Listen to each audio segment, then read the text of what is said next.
રાજકોટના ઉપલેટામાં સંયુક્ત કિસાન મોરચાના આહવાન પર કિસાન સભા દ્વારા પડતર પ્રશ્નોને લઈને જેલભરો આંદોલન યોજાયું હતું। ખેડૂતોએ ટેકાના ભાવનો કાયદો, પાક વીમા યોજના પુનઃ શરૂ કરવા, સંપૂર્ણ દેવા માફી અને ખાતરની અછત દૂર કરવા જેવી માંગણીઓ સાથે સરકારની નીતિઓ સામે આક્રોશ ઠાલવ્યો હતો। કિસાન આગેવાનોએ કોર્પોરેટ તરફી નીતિઓનો વિરોધ કરી કોર્પોરેટ કંપનીઓ ભારત છોડોનો નારો આપ્યો હતો અને માંગણીઓ ન સંતોષાય તો આગામી દિવસોમાં વધુ ઉગ્ર આંદોલનની ચીમકી ઉચ્ચારી છે।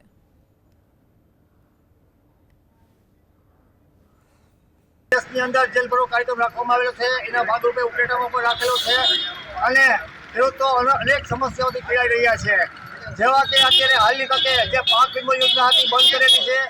પછી ખેડૂતો અત્યારે જે દુષ્કાળની અંદર અતિવૃષ્ટિનો ભોગ બનેલા હતા, અત્યારે દુષ્કાળ જેવી પરિસ્થિતિ થઈ છે તો ખેડૂતોને જે પાક વીમો મળતો હતો એ પણ સંપૂર્ણપણે બંધ કરેલો છે। તો તાત્કાલિક ધોરણે એવો જે પાક વીમો છે એને ચાલુ કરવા મારી માંગણી છે। સરકાર સમક્ષ છેલ્લા 5 વર્ષથી અમે માગણી કરતા આવ્યા છીએ કે સરકારે ટેકાના ભાવનો ગેરંટી કાયદો કરવો જોઈએ અને જે કાંઈ ખેડૂતો ઉપર કર્જા થયા તે કર્જા નાબૂદ કરવા જોઈએ। પાક વીમા છે તો પાક વીમા યોજના ચાલુ કરવી જોઈએ અને વીજળીનું ખાનગીકરણ બંધ કરવું જોઈએ।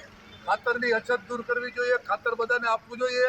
આવી વિવિધ માગણીઓને લઈને આજે દેશભરમાં જેલભરો કાર્યક્રમ જાહેર કરવામાં આવ્યો છે।